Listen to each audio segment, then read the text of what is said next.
से हम अपने टॉपिक से स्टार्ट करेंगे जो कि हमारा सिलेबस था। तो सिलेबस के अकॉर्डिंग जो हमारी अगली यूनिट थी जहां तक खत्म हुई थी, उसके बाद अगर आपने पहली यूनिट नहीं देखी है, पहले सिलेबस की चीजें नहीं देखी, तो आप प्लेलिस्ट में जाके पुराने वीडियोस देख सकते हैं।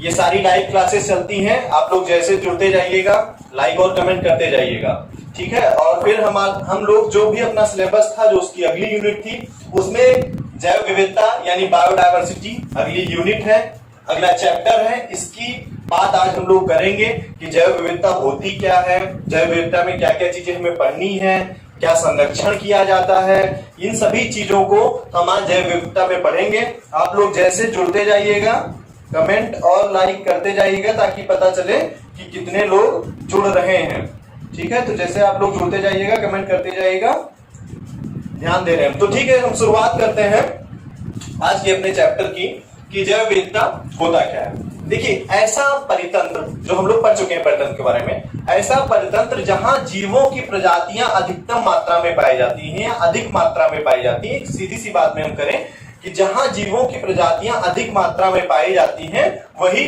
जैव विविधता होती है। जैव विविधता शब्द से ही पता चला ना कि जैव विविधता, जहां जीवों की बहुत विविधताएं पाई जाती हैं, जहां अधिकतम जातियां पाई जाती हैं, उसी को हम क्या बोलते हैं, जैव विविधता बोलते हैं। तो आप लोग जैसे जुड़ते जाइएगा, लाइक और कमेंट करते जाइएगा। तो हम लोग बात करते हैं जैव विविधता की। जैव विविधता शब्द को सर्वप्रथम किसने दिया, शब्द का प्रयोग सर्वप्रथम किसने किया। दो चीजें हैं यहाँ पे, ध्यान दीजिएगा कि जैव विविधता शब्द को सर्वप्रथम दिया किसने था और शब्द का प्रयोग किसने किया था। फिर जैव विविधता के बारे में हम बात करते हैं कि भूमध्य रेखा जो होती है वहां पे इसका क्या इफेक्ट होता है, उसके बारे में अच्छे से हम लोग पूरी जानकारी लेंगे, पढ़ेंगे। उसके बाद हम बात करते हैं विश्व में सर्वाधिक जनसंख्या, मतलब सर्वाधिक संख्या कौन से कीटों की है। आप लोग जैसे जुड़ते जाइए, लाइक और कमेंट करते जाइएगा।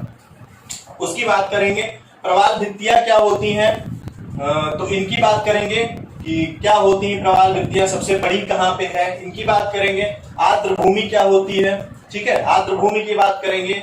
उसके बाद में सागर तटीय कौन सी होती है, अंतःस्थलीय कौन सी होती हैं, वेटलैंड्स आप लोग जानते होंगे।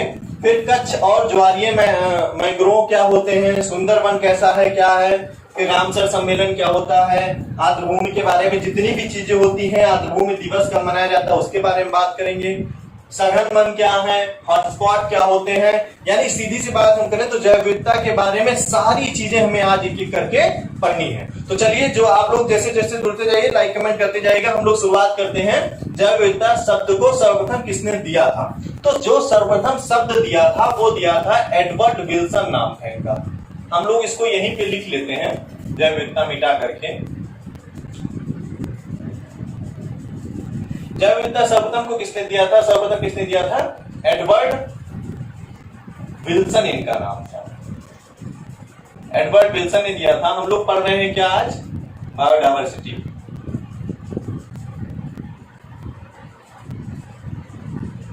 बायोडायवर्सिटी पढ़ रहे हैं। तो सबसे पहले जो हमने बात की थी कि सर्वप्रथम इस शब्द को दिया किसने था, वो एडवर्ड विल्सन ने दिया था। शब्द का प्रयोग सबसे पहले किसने किया, ये फेमस क्वेश्चन है, अक्सर आप लोगों से पूछा जाता है। तो ये इसका प्रयोग किया था W.G. रॉजन ने। रॉजन, समझ में आ रहा है कि जैव विविधता शब्द को सर्वप्रथम दिया एडवर्ड विल्सन ने है, जबकि शब्द का प्रयोग सबसे पहले जो किए हैं वो W.G. रॉजन जो थे, उन्होंने इसका प्रयोग सबसे पहले किया था। दो चीजें हैं इसमें, हमेशा ये पूछा जाता है कि जैव विविधता शब्द का प्रयोग जो है सबसे पहले किसने किया, अक्सर यही क्वेश्चन पूछा जाता है कि प्रयोग किसने किया। बाय द वे कभी उसने अगर पूछ लिया कि जैव विविधता शब्द को सर्वप्रथम दिया किसने, तो वो एडवर्ड विल्सन ने दिया था। अब बात करते हैं भूमध्य रेखीय प्रदेश की, कि भूमध्य रेखीय प्रदेश क्या होते हैं। देखिए, भूमध्य रेखीय प्रदेश जो होते हैं, यहाँ पे बहुत अच्छी जैव विविधता पाई जाती है, या कह सकते हैं जैव विविधता का भंडार। क्या कह सकते हैं आप, समझिएगा, जैव विविधता का भंडार इसको कहा जा सकता है। हो सकता है पूछ भी ले कभी, जैव विविधता का भंडार। जैव विविधता का भंडार किसे कहा जाता है, भूमध्य रेखीय प्रदेशों को। समझ में आ रहा है, आप लोग जैसे आइएगा, लाइक और कमेंट करते जाइएगा, ठीक है।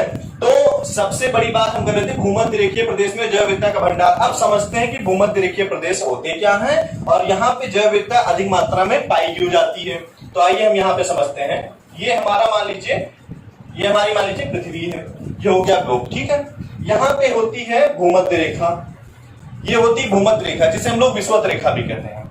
तो इसके आसपास जो ये वाली रेखा होती है मकर, ये वाली होती है कर्क। अब ये जो कर्क होती है और ये जो मकर होती है, ठीक है, कर्क और मकर के बीच का जो ये वाला क्षेत्र होता है भूमध्य रेखीय, यानी जो भूमध्य रेखा है यानी विषुवत रेखा है, ये कौन सी रेखा है, भूमध्य। समझ में आ रहा है? समझने की कोशिश कीजिएगा क्या है यहाँ की सिचुएशन। कर्क रेखा और मकर रेखा के बीच की जो जगह होती है उसे भूमध्य रेखीय प्रदेश कहते हैं, यानी भूमध्य रेखा के ऊपर के उत्तरी भाग और भूमध्य रेखा का दक्षिणी भाग, ये जो क्षेत्र होता है यहाँ पे, यहाँ की जलवायु अजीब होती है। अजीब का मतलब यहाँ पे अधिक वर्षा होती है, यहाँ पे गर्मी होती है। तो यहाँ पे जो वन पाए जाते हैं, चाहे वो ब्राजील में हो, चाहे वो दक्षिण अफ्रीका में हो, चाहे वो भारत के उन क्षेत्रों में हो, तो यहाँ के जो वन पाए जाते हैं बड़े सघन होते हैं। और सघन वन होंगे तो सीधी सी बात है कि जहाँ सघन चीजें होंगी, जहाँ की जलवायु ऐसी होगी कि ना बहुत, जहाँ पे सबसे ज्यादा जैव विविधता पाई जाती है। तो ब्राजील के सघन वनों में सबसे ज्यादा जैव विविधता पाई जाती है। कहाँ पे? हम कह सकते हैं कि ब्राजील के, ये सब आप नोट करते चलिएगा क्योंकि हम मिटाते चलेंगे बीच बीच में। ब्राजील के सघन वन, जो ब्राजील के वन हैं, यहां पे सबसे ज्यादा जैव विविधता पाई जाती है, ठीक है। सबसे ज्यादा ब्राजील में पाई जाती है, नंबर 1 पे है।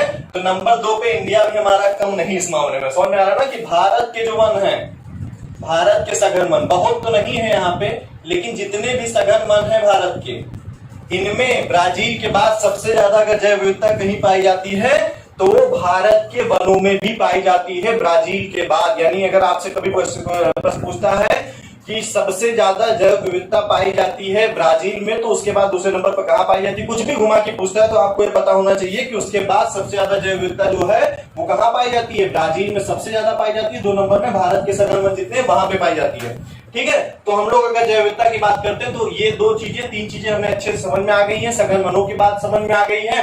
अब बात करते हैं विश्व में सर्वाधिक संख्या। देखिए विश्व में जैव विविधता से रिलेटेड हम बात कर रहे हैं कि सबसे ज्यादा जैव विविधता का मतलब होता है जहां पे जीवों की संख्या सबसे अधिकतम मात्रा में पाई जाती है, जो प्रजातियां होती हैं उसी को जैव विविधता कहते हैं। तो सीधी सी बात हमें यह भी पता होना चाहिए अब कि सबसे ज्यादा पृथ्वी पे चीजें पाई क्या जाती हैं। आदमी ज्यादा पाए जाते हैं, जानवर ज्यादा पाए जाते हैं, पेड़ पौधे ज्यादा पाए जाते हैं, कीट पतंगे ज्यादा पाई जाती है, मछली ज्यादा पाई जाती है, कुछ तो पाया जाता होगा ना सबसे ज्यादा। तो आप लोग जानिएगा कि सबसे ज्यादा जो सर्वाधिक विश्व में पाई जाने वाली चीज है तो वो कौन सी है, कीट, यानी कीड़े मकोड़े जो हैं ये सबसे ज्यादा विश्व में पाए जाते हैं। फिर दूसरे नंबर पर क्या है, पादप, ठीक है।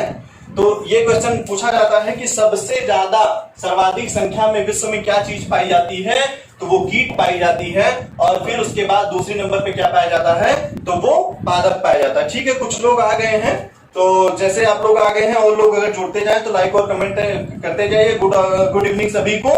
फिर आगे हम बात करते हैं प्रवाल भित्तियों की। प्रवाल भित्तियां समुद्र का वन यानी rain forest of the ocean किसको कहा जाता है, प्रवाल भित्तियों को कहा जाता है। समझ में आ रहा है? अगर कभी क्वेश्चन पूछा कि समुद्र का वन या रेन फॉरेस्ट ऑफ ओशन किसको कहा जाता है, तो प्रवाल भित्तियों को कहा जाता है। अच्छा ठीक है, प्रवाल भित्ति क्या होती है, यहाँ पे है ऑस्ट्रेलिया में, ठीक है। बस तो हम जैसे पढ़ते चल रहे हैं चीजें, तो चीजें स्पष्ट होती चल रही है, आप लोग इसको नोट करते जाइए, चाहे स्क्रीनशॉट लेते जाइए, बाद में अपना एडजस्ट कर लीजिएगा। तो सबसे बड़ी प्रवाल भित्ति ऑस्ट्रेलिया में है। तो जैव विविधता से रिलेटेड जो चीजें थी वो लगभग यही है कि जैव विविधता होती क्या है, ऐसा परितंत्र जहां जीवों की अधिकता पाई जाती है उसे जैव विविधता कहते हैं। फिर बात करते हैं जैव विविधता का सर्वप्रथम नाम किसने दिया, वो दिया था एडवर्ड विल्सन जी ने। फिर बात करते हैं इसका प्रयोग सबसे पहले किसने किया, तो इसका प्रयोग सबसे पहले जो किए थे W.G. रॉजन थे, इन्होंने इसका प्रयोग सबसे पहले किया। फिर बात करते हैं भूमध्य रेखीय यानी जैव विविधता का भंडार किस क्षेत्र को कहा जाता है, तो आपको हमेशा याद रखना है कि जैव विविधता का भंडार भूमध्य रेखीय प्रदेश को ही कहा जाता है। फिर सबसे ज्यादा कौन से ऐसे कहां के ऐसे वन होते हैं, सघन वन, जहां पे जैव विविधता अधिकतम पाई जाती है, ब्राजील के होते हैं जो 1 नंबर पे। फिर दूसरे नंबर पे इंडिया है, यानी भारत के भी वन जैव विविधता के मामले में कम नहीं है। फिर बात करते हैं विश्व के सर्वाधिक संख्या में कौन सी चीज पाई जाती है, कौन से कीट पाए जाते हैं, आदमी पाए जाते हैं, जानवर पाए जाते हैं, मछली पाई जाती है, सांप पाए जाते हैं, क्या पाया जाता है, तो सबसे ज्यादा कीड़े मकोड़े पाए जाते हैं, यानी कीट पाए जाते हैं। 2 नंबर पे पादप पाए जाते हैं।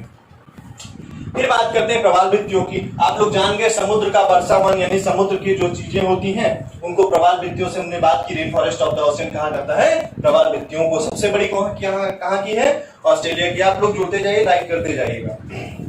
अब बात करते हैं जो दूसरा हमारा टॉपिक है आज का, यानी चैप्टर का जो दूसरा टॉपिक है, जैव विविधता के बारे में हमने बात की। इसी का जो दूसरा पार्ट है, यानी आर्द्र भूमि क्या होती है, यानी वेटलैंड क्या होती है।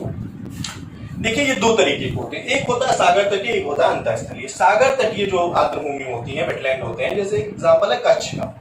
आपको पता है कच्छ और फिर उधर अरब सागर है, याद होगा तो गुजरात जब कच्छ है, कच्छ के उस साइड में नीचे हिंद है, इधर बंगाल खाड़ी, इधर अरब सागर। तो जो अरब सागर है और कच्छ की घाटी है, तो कच्छ और अरब सागर के बीच में आपको पता है मरुस्थल भी है वहां पे। तो सीधी सी बात अगर हम करें तो सागर यानी समुद्र से और स्थल के बीच की जो भूमि होती है, जो गीली होती है, पानी नहीं होता लेकिन गीली होती है, तो उसी को हम आर्द्र भूमि कहते हैं। और ये बहुत जरूरी होती है हमारी जैव विविधता के लिए। बहुत से ऐसे जानवर हैं जो वेटलैंड में होते हैं, ठीक है, यानी आर्द्र भूमियों में होते हैं। तो फिर क्या कहते हैं कि सागर तटीय, अंतःस्थलीय, 2 तरीके से ही होती हैं। अब बात करते हैं हम कच्छ और ज्वारीय मैंग्रोव की। देखिए हमने कच्छ की बात की कि कैसे होती है। फिर मैंग्रोव जो है वो सुंदरवन का डेल्टा, आपको पता होगा वहां पे ब्रह्मपुत्र और गंगा नदी जो डेल्टा बनाती है, विश्व का सबसे बड़ा डेल्टा सुंदरवन का डेल्टा। वो सुंदरवन का डेल्टा मैंग्रोव वन है, आपको पता है। सुंदरवन विश्व का सबसे बड़ा मैंग्रोव आर्द्र भूमि है, वो एक वेटलैंड भी है, यानी आर्द्र भूमि भी है सुंदरवन का डेल्टा। आप लोग समझने की कोशिश कीजिएगा, सबसे बड़ा अगर कोई आर्द्र भूमि क्षेत्र है तो सुंदरवन का डेल्टा है। अब बात करते हैं सुंदरवन की। सुंदरवन का नाम सुंदरवन क्यों पड़ा? सुंदरवन में सुंदरी नाम का एक पादप पाया जाता है, यानी पेड़ पाया जाता है, बहुत अधिक मात्रा में पाया जाता है। तो उसकी वजह से सुंदरवन नाम का नाम, सुंदरी की वजह से सुंदरवन पड़ा था। अब इसकी बात हम इसलिए कर रहे हैं क्योंकि एक ज्वारीय मैंग्रोव है। सुंदरवन विश्व का सबसे बड़ा मैंग्रोव आर्द्र भूमि है। अगर कभी पूछता है कि विश्व का सबसे बड़ी आर्द्र भूमि स्थल कौन सा है, तो सुंदरवन है। इसकी बात हो गई। अब बात करते हैं रामसर सम्मेलन की, ठीक है, कि ये रामसर सम्मेलन क्या होता है। देखिए रामसर जो है ये एक स्थान है ईरान में। रामसर क्या है? एक स्थान है जो कि ईरान में है। रामसर सम्मेलन हुआ था 2 फरवरी 1971 को, 1971, 2 फरवरी 1971 को हुआ था रामसर सम्मेलन पहला। ये हुआ था आर्द्रभूमि संरक्षण के लिए। देखिए क्या होता था कि जब मानवीय क्रियाकलाप इतनी तेज बढ़ रहा है तो जो जैव विविधता है वो संकट में आ रही है। ये सच है कि संकट में आ रही है। तो हर चीजों को बचाने के लिए हम लोग पिछले वीडियोस में अच्छे से सम्मेलन के बारे में पढ़े। उसी के संरक्षण के लिए, आर्द्रभूमि के संरक्षण के लिए रामसर सम्मेलन 2 फरवरी 1971 को हुआ। रामसर एक जगह है ईरान में। अब बात करते हैं कि ये 2 फरवरी फिर इसी दिन जो सम्मेलन हुआ था, इसी को डिसाइड कर दिया गया कि विश्व आर्द्रभूमि दिवस। ये सवाल आपसे पूछा जाता है कि विश्व आर्द्रभूमि दिवस कब मनाया जाता है, तो 2 फरवरी को ही विश्व आर्द्रभूमि दिवस उसी सम्मेलन की वजह से मनाया जाने लगा। यानी आपको जरूरत नहीं है रटने की कि विश्व आर्द्रभूमि दिवस कब मनाया जाता है, विश्व पर्यावरण दिवस कब मनाया जाता है, ये सब रटने की कभी जरूरत है। भाई जब पर्यावरण हम पढ़ रहे थे तो हमने अच्छे से उसमें पढ़ा था कि पर्यावरण दिवस किस वजह से मनाया गया, किस दिन मनाया गया, कौन से ईयर में मनाया गया पहली बार। उसी तरीके से हम यहाँ पे क्या पढ़ रहे हैं कि विश्व आर्द्रभूमि दिवस क्यों मनाया गया, 2 फरवरी को मनाया गया था। 1971 में पहला सम्मेलन हुआ, इसी वजह से विश्व आर्द्रभूमि दिवस मनाया जाता है। यानी आपको रट्टू तोता बनने की जरूरत नहीं कि ये इतने दिन, ये इतने दिन, ये इतने, कोई मतलब नहीं। ठीक है, समझ में आ रहा ना कि ये क्यों मनाया जाता था। यहाँ तक बातें क्लियर हो गई। अब बात करते हैं नेक्स्ट, भारत में कुल आर्द्रभूमि क्षेत्र है कहाँ के। वीडियो में शायद कुछ प्रॉब्लम आ रही है, शायद बीच में कुछ डिस्कनेक्ट हुआ था, लेकिन फिर से लाइव हो गया है। अगर कुछ दिक्कत हो रही तो आप लोग बताएं कमेंट करके। ठीक है, शायद रुक गया था फिर, शायद ये नेटवर्क इशू है, इस वजह से दिक्कत आ रही है। लेकिन मुझे लगता है चलना चाहिए फिर से। जो भी वाईफाई कनेक्ट किया उससे डिस्कनेक्ट करो तुरंत, इनसे कहो कर वाईफाई डिस्कनेक्ट करो ये वाला। ओके ठीक है, तो अब शायद दिक्कत नहीं आएगी। ठीक है, अब चलने लगा है। तो ऑफलाइन बता रहा था लेकिन अब सही हो गया है, वीडियो अब सही से चल रहा है। ठीक है, वो नेटवर्क की वजह से शायद स्लो हो गया होगा, इस वजह से दिक्कत आएगी, लाइव क्लास में दिक्कत आती है। तो चलिए हम बात कहां कर रहे थे, भारत में कुल आर्द्रभूमि क्षेत्र की बात कर रहे थे, यानी ये 26 क्या लिखा है, क्षेत्र लिखे हैं। भारत में कुल आर्द्रभूमि क्षेत्र कितने हैं, 26 है। समझ में आ रहा है? ये भी कुछ लिखा हुआ था, सर्वाधिक आर्द्रभूमि किस राज्य में पाई जाती है। ठीक है, तो अभी हम बात कर रहे थे, देखिए थोड़ा सा दिक्कत हुई थी वीडियो में तो इस वजह से डिस्टर्बिंग हो गया, लेकिन चलिए फिर से हम अपने फ्लो में आते हैं, हम लोग अपनी चीजें बढ़ाते हैं। सही है, अब सही चल रहा है। तो हम बात करते हैं भारत में कुल कितने आर्द्रभूमि क्षेत्र हैं, वो 26 है। अगर क्वेश्चन में कभी भी पूछता है आपसे कि भारत में कुल कितने आर्द्रभूमि क्षेत्र हैं, तो 26 आर्द्रभूमि क्षेत्र हैं भारत में। फिर बात करते हैं सर्वाधिक आर्द्रभूमि वाले राज्य कौन से, कि सबसे ज्यादा कहां आर्द्रभूमियां पाई जाती हैं, तो सबसे ज्यादा आर्द्रभूमि गुजरात में पाई जाती है, और उसके बाद फिर दूसरे नंबर पे कौन है, आंध्र प्रदेश है। यानी सबसे ज्यादा आर्द्रभूमि वाला राज्य कौन सा है, गुजरात है। सबसे ज्यादा आर्द्रभूमि वाला राज्य गुजरात है, उसके बाद दूसरे नंबर पर आंध्र प्रदेश है। मुझे लगता है कि जितनी चीजें समझाई जा रही हैं ये आपको अच्छे समझ में आ रही होंगी, तो जितने लोग लाइव हैं वो लोग एक बार थंब कर दें कि हाँ चीजें समझ में आ रही हैं। ठीक है, तो पता चलता है कि चीजें समझ में आ रही है। तब तक आप लोग एक क्वेश्चन बताइएगा कि जीन बैंक, अंतरराष्ट्रीय जीन बैंक का मुख्यालय कहाँ पे है। ठीक है, इसका जवाब दीजिएगा, थंब करिएगा साथ साथ दोनों चीजें। समझ में आ रहा है तो थंब करिएगा। तो मुझे लगता है जैव विविधता से रिलेटेड जितनी चीजें थी वो हमें कंफर्म हो गई हैं। अच्छा, जैव विविधता में ही एक और चीज आती है कि लुप्त प्राय जातियां। तो आप लोगों को पता है जैव विविधता के बारे में हम पढ़ रहे हैं, तो हमें यह भी पढ़ना बहुत जरूरी है कि लुप्त प्राय जातियां क्या होती हैं। ऐसी जातियां जो पूरी तरीके से समाप्त हो चुकी हैं, अब इनका कोई अस्तित्व नहीं बचा है इस विश्व में। इस पृथ्वी, लाल तोता, अंटार्कटिका भेड़िया, डोडो, ये खासकर ऐसे हैं कि जो पूरी तरीके से समाप्त हो गए। क्लास में दिक्कत आ रही है ऐसा लग रहा है शायद, लेकिन ये नेटवर्क इशू ही हो सकता है और तो कोई वजह है नहीं।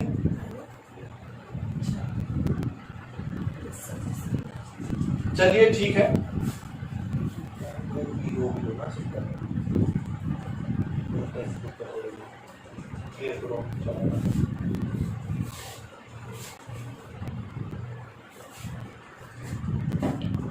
इतनी चीजें हमें कंफर्म हो गई हैं। हाँ, वीडियो रुक के चल रहा है, शायद नेटवर्क इशू है, कुछ कोशिश की जा रही है कि ये समस्या खत्म हो जाए, लेकिन खत्म होने का शायद समस्या नाम नहीं ले रही, वो भी जिद पकड़े हुए हैं। चलिए, अगर ज्यादा दिक्कत होगी तो देखा जाएगा, कुछ किया जाता है, लेकिन अभी तो फिलहाल ठीक है, फिर चल गया है। तो बात करते हैं हॉटस्पॉट की। हॉटस्पॉट क्या होते हैं, ठीक है।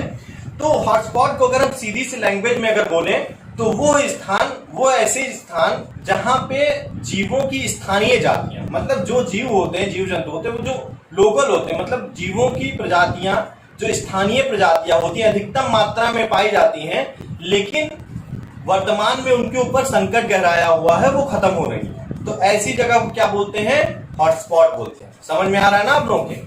तो सीधी सी भाषा में अगर हम परिभाषा एक लिखे तो स्थानीय जीवों की ऐसी स्थानीय जातियां जो अधिकतम मात्रा में पाई जाती हैं, लेकिन उनके ऊपर अब संकट मंडरा रहा है उनके अस्तित्व पे, तो ऐसे स्थान बचाने के लिए उनको हॉटस्पॉट घोषित कर दिया जाता है, यानी वे संवेदनशील क्षेत्र हो जाते हैं। जैसे हम लोग कोरोना काल में जानते हैं कि क्या है कि जितने भी चीजें हैं, आप लोगों के कमेंट में देख रहा हूं, शायद क्लास शायद अब चल रहा है, सही से वीडियो चल रहा है, ठीक है। तो वीडियो सही से चल रहा है, तो हम बात कर रहे थे हॉटस्पॉट की। तो ऐसी संवेदनशील जगह जो होते हैं उनको हॉटस्पॉट कहा जाता है। आजकल कोरोना में आप लोगों को पता है कि जब कोई ऐसा एरिया होता है, ऐसा कोई मोहल्ला होता है जहां पे बहुत से कोरोना के पेशेंट अगर पाए जाते हैं, तो उनको क्या, उस क्षेत्र को क्या कह दिया जाता है कि ये हॉटस्पॉट क्षेत्र। मतलब जैसे लखनऊ है, दिल्ली है, तो वहां पे हॉटस्पॉट इलाके घोषित कर दिए गए हैं कि ये इतनी जगह यहाँ पे हॉटस्पॉट, इतनी जगह यहाँ पे हॉटस्पॉट है। तो जहां पे ज्यादा पॉजिटिव केसेस मिले वो हॉटस्पॉट हो गया, हॉटस्पॉट हो गया।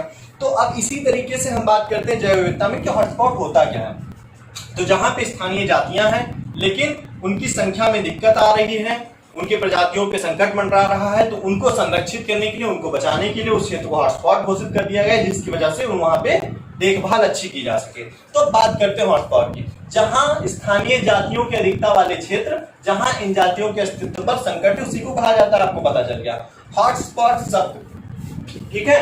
अब हॉटस्पॉट शब्द का प्रयोग, ये बात करते हैं। हॉटस्पॉट, भारत में कितने हॉटस्पॉट हैं, उनकी संख्याओं की बात करते हैं। तो इन सब चीजों की बात करेंगे। अब तो वीडियो सही से चल रहा है, किसी को कोई दिक्कत? मैंने एक सवाल पूछा था जीन बैंक वाला, शायद आंसर नहीं आया उसका। ठीक है, हम भी बता रहे हैं जितने भी सवाल हैं उनके बारे में। तो बात करते हैं कि इसका शब्द का प्रयोग किसने किया था। तो नॉर्मन मायर्स थे वैज्ञानिक, नॉर्मन मायर्स नाम था इनका। इन्होंने हॉटस्पॉट शब्द का सबसे पहले प्रयोग किया था। हॉटस्पॉट आप लोग जान गए क्या होता है। तो इस शब्द का प्रयोग सबसे पहले किसने किया था, नॉर्मन मायर्स ने किया था। भारत में हॉटस्पॉट की संख्या कितनी है। अब हॉटस्पॉट इन इंडिया, मतलब भारत की अगर बात करें तो भारत में हॉटस्पॉट की संख्या सिर्फ और सिर्फ 4। कितने हॉटस्पॉट क्षेत्र भारत में, वो 4 है। उन चारों के बारे में भी हम अभी जानेंगे कौन कौन से हैं। थोड़ा सा नीचे वाला साफ करते हैं हम लोग, ये ब्राजील वाला पढ़े थे। तो हॉटस्पॉट की संख्या भारत में 4 है। विश्व में कितनी है, विश्व में हॉटस्पॉट की संख्या है 35। विश्व में हॉटस्पॉट कितने हैं, 35। लेकिन अब कितने हो गए, 36। यानी अब आपका सही आंसर जो है वो क्या है, 36 है। विश्व में कितने हॉटस्पॉट हैं, वो है 36। अच्छा, 36वां कौन है, उत्तरी अमेरिका का तटीय मैदान जो है, the north American coastal plain जो है, उसको 36वां बनाया गया है। यानी 36वां कौन सा है, उत्तरी अमेरिका का तटीय मैदान। उत्तरी अमेरिका के तटीय मैदान को 36वां हॉटस्पॉट बनाया गया है। यानी विश्व में कितने हॉटस्पॉट हैं, वो 36 हैं। इसको इंग्लिश में बोल सकते हैं the north American coastal plain.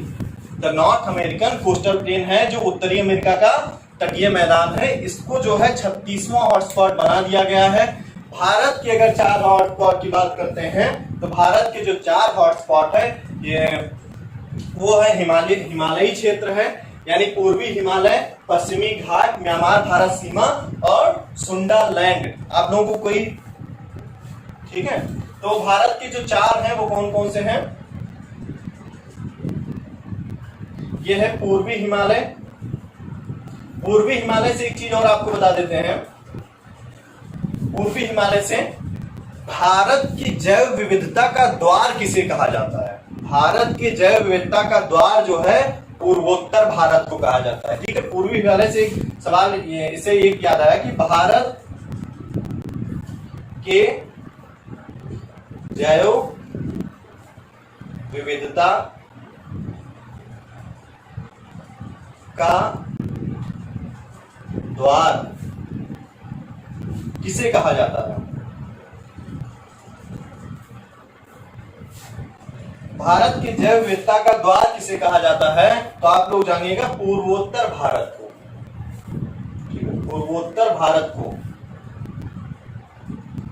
यह भी एक सवाल बनता है कि भारत की जैव विविधता का द्वार किसे कहा जाता है, पूर्वोत्तर भारत को कहा जाता है। अब हम बात कर रहे थे हॉटस्पॉट की संख्या की। पूर्वी हिमालय हो गया, दूसरा क्या है, पहला ये हो गया, दूसरा है पश्चिमी घाट। आप लोगों को पता है पश्चिमी घाट के बारे में, अच्छे से नहीं पता होगा, वीडियोस आपको मिलते जाएंगे, जानते जाएंगे। और फिर है भारत म्यांमार सीमा, यानी पूर्वोत्तर भारत में ही ये पड़ेगी, आपको पता है। और चौथा है सुंडालैंड। ठीक है, तो ये चारों जो हैं भारत के हॉटस्पॉट है। ये चारों भारत के हॉटस्पॉट की संख्या है। आप लोगों को समझ में आ रहा है, इसका मतलब है। अच्छा, जीन बैंक वाला जो मैं क्वेश्चन पूछा था उसका आंसर नहीं आया है, तो उसका मुख्यालय नॉर्वे में है। नॉर्वे एक देश है, ठीक है। आप लोगों को पता होगा नॉर्वे के बारे में कि आधी रात का सूरज और दिन का सूरज कहाँ निकलता है, नॉर्वे निकलता है। एक कहावत है और एक सवाल भी आता है, आधी रात का सूरज कहाँ निकलता है, नॉर्वे में ही निकलता है। ठीक है, तो पूर्वी हिमालय, पश्चिमी घाट, भारत म्यांमार सीमा और सुंडालैंड, ये चारों जो है हॉटस्पॉट है कहाँ के, भारत के हॉटस्पॉट हम जान गए 4 हैं। विश्व में टोटल हॉटस्पॉट की संख्या पहले 35 थी, लेकिन अब हो गई है 36। 36वां कौन सा है? उत्तरी अमेरिका का मैदान जो बना है, उत्तरी अमेरिका का तटीय मैदान, the north American coastal plain, English में बोल सकते हैं। ये है 36वां हॉटस्पॉट। और टोटल कितने हैं? इंडिया विश्व में 36 हो गए, इंडिया में है 4। यानी हॉटस्पॉट के बारे में जो हमें जानकारी लेनी थी लगभग पूरी हो गई है, कि इससे ज्यादा हॉटस्पॉट में और कुछ पूछा नहीं जाता है। हॉटस्पॉट शब्द का प्रयोग किसने किया? ये हॉटस्पॉट होता क्या है? ये हॉटस्पॉट की संख्या इंडिया में कितनी, कौन कौन से हॉटस्पॉट इंडिया में है, ये हो गया। जैव विविधता के आधार पर एक सवाल आता है जिसके बारे में मैंने आपको बता दिया, और फिर विश्व में कितने हॉटस्पॉट पाए जाते हैं उसके बारे में आपको पूरी जानकारी होगी। तो ये हो गया हमारा जैव विविधता के बारे में कि क्या क्या होती है। अब हमें पढ़ना है जैव विविधता के संरक्षित क्षेत्र क्या है, यानी जैव विविधता संरक्षण क्या होता है, और उस क्षेत्र के बारे में भी पढ़ेंगे टाइम के हिसाब से। फिलहाल अब हम बात करते हैं, इतनी चीजें हो गई हुई, एक बार हम हट जा रहे हैं, आप लोग स्क्रीनशॉट ले लीजिए, बारे में डायग्राम बनेगा, उसके बारे में हम लोग अब बात करेंगे कि क्या होता है जैव विविधता संरक्षण।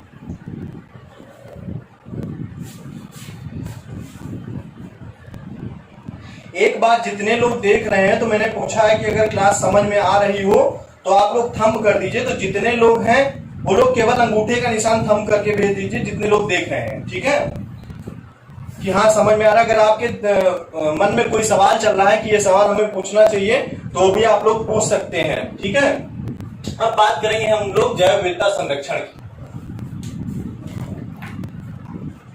जैव विविधता संरक्षण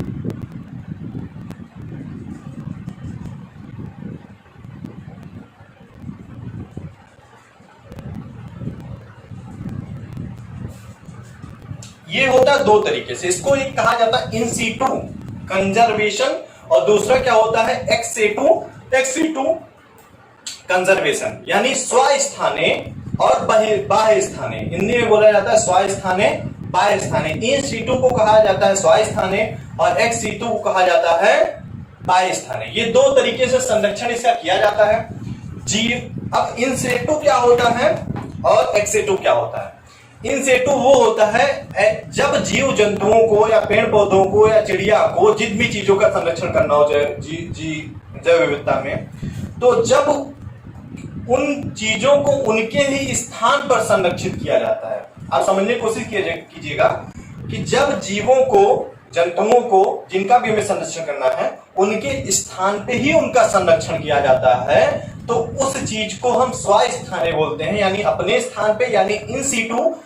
यदि उनको वहां से उठाकर ले जाकर कहीं अलग संरक्षित किया जाता है, तो उसे क्या कहते हैं? हम एक्सीटू बोलते हैं। यानी जब किसी भी चीज को उठा के ले जाओ, कहीं अलग उनका संरक्षण किया जाए, तो उसे एक्सीटू कहा जाता है। अगर उनको उनके स्थान पर ही संरक्षित करने का प्रयास किया जाए, तो उनको इंसीटू कहा जाता है, ठीक है। थंब आने लगे हैं लोगों के, इसका मतलब यह है स्वानी नामदेव, आकांक्षा सिंह या प्रीति साहू, जितने भी लोग जुड़े हैं सभी लोगों ने थंब किया है, यानी क्लास समझ में आ रही है। तो अब हम बात करते हैं इंसीटू क्या होता है, कंजर्वेशन, और एक्सेटो क्या होते हैं। इनकी 2 बात हमने की थी कि 2 तरीके से होते हैं। एक होता है इंसीटू कंजर्वेशन, दूसरा क्या होता है एक्सीटू कंजर्वेशन। इसको बोलते हैं स्वस्थाने, इसको बोलते हैं बाह्य स्थाने। अब समझने की कोशिश किया है। स्वस्थाने मतलब अपने स्थान पर। मैंने आपको परिभाषा बता दी, जिन जीवों का संरक्षण उनके स्थान पे किया जाता है उसको इंसेटू कहते हैं, और जिनका संरक्षण वहां से उठाकर दूसरी जगह ले जाया जाता है उसको एक्सेटू कहते हैं। तो अब एक्सेटू में क्या क्या आता है, इंसेटू में क्या क्या आता है, इसकी बात करते हैं। तो जितनी भी चीजें हैं, जितने भी आपको बैंक आपने पढ़े होंगे, बीज बैंक हो गया, जीन बैंक हो गया, प्राणी उद्यान हो गए, वृक्ष उद्यान हो गए, या वनस्पति उद्यान हो गए, जल तंत्र हो गए, जो कि बनाए जाते हैं। यानी जीन बैंक, बीज बैंक कहीं ऐसे नहीं किया जाता है जहां पे है वहीं पे कर दिया गया। बीज बैंक अपना बनाया जाएगा, हाँ यहाँ पे बीज बैंक है, तो जिन जीवों का संरक्षण करना होगा उनको बचा के उनकी क्षेत्र से उठाया जाएगा, फिर बीज बैंक में ले जाया जाएगा, उनको वहां पे जो भी चीजें होती हैं उनकी वहां पे संरक्षित किया जाएगा। लेकिन और यही बात हम इन सीटों की कहते हैं, तो बस उनको वहीं पे जैसे बायोस्फीयर हो गए या झील हो गई, उपवन हो गए, झील को तो उठा के ले नहीं जाएंगे, तो भैया चलो बर्बर के लेके चलो, झील यहाँ से उठा के वहां संरक्षित कर दी जाए, उसको उठा के लोकताल को लेके जाओ वहां गिरा दो, राक्षस ताल को वहां गिरा दो, नैनीताल को यहाँ गिरा दो, ऐसा हो नहीं सकता। तो उनको फिर वहीं पे संरक्षित किया जाता है। तो बायोस्फीयर हो गए, नेशनल पार्क हो गए, वन्य जीव अभ्यारण्य हो गए, भाई कार्बेट नेशनल पार्क को उठा के कहीं और तो लेके नहीं जाओगे, ठीक है। तो जो जिनका संरक्षण अपने स्थान पे किया जाता है वो होते हैं, और जिनको अलग किया जाता है वो ऐसे होते हैं। इनके बारे में इनकी जितने भी पार्ट है उसको हम पढ़ लेते हैं अच्छे से। बीज बैंक आप लोग जानते होंगे, बीज बैंक हो गए, ठीक है। जीन बैंक है, बीज बैंक है, जीन बैंक है, प्राणी उद्यान है,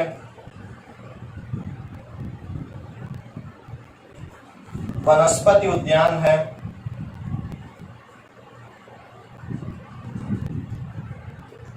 ये सब क्षेत्र कैसे हैं, ये सब है एक्सेटू, ठीक है। तो इनको क्या कहते, वृक्ष उद्यान है।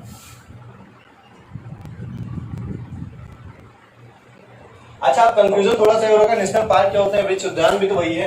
वृक्ष उद्यान का मतलब जब बगीचे तैयार किए जाते हैं, कुछ ऐसे पेड़ों को उठा के ले जाया जाए, पौधों को उठा के ले जाए, कहीं बगीचा स्पेशली बनाया जाए कि वहां पे वो उद्यान तैयार किया जाए, तो उसको क्या बोलते हैं, एक्स2, यानी वृक्ष उद्यान, वनस्पति उद्यान, प्राणी उद्यान, जीन बैंक, बीज बैंक। इन सब चीजों को कहां पे रखा जाता है, एक्सेटू में रखा जाता है जैव विविधता संरक्षण के मामले में, ठीक है। अब जीन बैंक के बारे में हम थोड़ी सी बात कर लेते हैं। आप लोगों से मैंने सवाल पूछा था कि जीन बैंक का विश्व में मुख्यालय कहाँ है, नहीं विश्व में जीन बैंक का मुख्यालय कहाँ है, तो हमने आपको बताया था कि नॉर्वे में है, ठीक है। जीन बैंक का मुख्यालय जो विश्व में है वो कहां पे है, नॉर्वे में है। अगर हम भारत की बात करते हैं कि अगर लिखा जाए भारत का राष्ट्रीय जीन बैंक, सवाल 3 बनेंगे, पहला ये बनेगा, दूसरा ये बनेगा, ये कहां पे है, नई दिल्ली में है, ठीक है। कहां पे है ये, नई दिल्ली में है। और सिर्फ पूछ लिया उसने कि जीन बैंक भारत में कहां है, ये हो गया दूसरा सवाल। अगर तीसरा उसने पूछ लिया कि जीन बैंक कहां पे है, तो कहां पे है ये, चेन्नई में। 3 सवाल बनते हैं कि राष्ट्रीय जीन बैंक कहां है, वो दिल्ली में है, और सिर्फ बात कर लिया उसने कि जीन बैंक कहां पे है, तो वो चेन्नई में है। यानी जीन बैंक से सवाल कैसे बनते हैं कि विश्व में जीन बैंक का मुख्यालय कहां है, नॉर्वे में है। भारत का राष्ट्रीय जीन बैंक कहां है, वो नई दिल्ली में है। सिर्फ उसने पूछ लिया कि भारत में जीन बैंक कहां पे, राष्ट्रीय नहीं लगाया, सिर्फ जीन बैंक पूछा उसने, तो वो कहां पे है, चेन्नई में है। फिर बाकी राष्ट्रीय वनस्पति उद्यान, वन उद्यान, प्राणी उद्यान, इन सब के बारे में आपको पता है। इसके बारे में कहां है हम लोग बाद में इसके रिकॉर्डेड वीडियो बनाएंगे, मैंने बात की थी। तो ये हो गया एक्सेटू क्या होता है, उसके बारे में मुझे लगता है आप लोगों के अच्छे समझ में आ गया होगा कि एक्सेटू क्या होते हैं, जिनको आराम से बचाकर धीरे से, कि उनको कोई नुकसान ना हो, उठा के ले जाओ, दूसरे घर पे ना बैठाओ, उनके घर से लेके जाओ, लेकिन उनके लिए नया घर बनाओ। समझ में आ रहा है ना कि उनके घर से तो उठा लिए, लेकिन ले जाके उनके लिए नया घर बनाओ, फिर उनको वहां पे बचाओ, पालो, पोसो, तो उस जगह को हम एक्सेटू कहते हैं। यानी चीजों को उठा के ले जाकर दूसरी जगह संरक्षित किया जाए, वो एक्सेटू होता है। जिनका घर है वहां 50-60 लोग, 100 लोग रह रहे हैं, अब उनको ले नहीं जाया जा सकता। ले जाओगे भैया, कहीं कोई चोट उठ जाएगा तो बड़ी दिक्कत हो जाएगी, और ले जाना पॉसिबल भी नहीं है। तो इसलिए उस जगह को क्या कहते हैं, इन सीटू बोलते हैं, यानी स्वास्थाने बोलते हैं। ये कौन कौन सी जगह होती है, इसके बारे में हम लोग बात कर लेते हैं।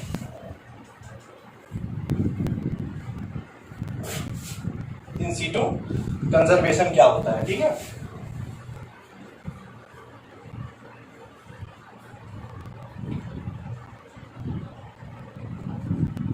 यानी स्वास्थाने क्या होता है, इसके बारे में हम लोग बात कर लेते हैं। तो इसमें क्या है, देखो 2-3 चीजें आती हैं। आप लोगों को पता होगा, झील है भाई, झील को अगर संरक्षित किया जाएगा तो उसको कहीं ले नहीं जा सकता। बायोस्फीयर है, ठीक है,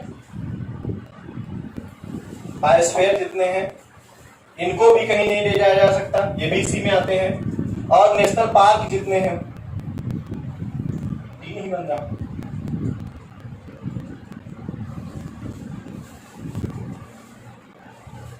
नेशनल पार्क हैं, वन्यजीव अभ्यारण्य हैं,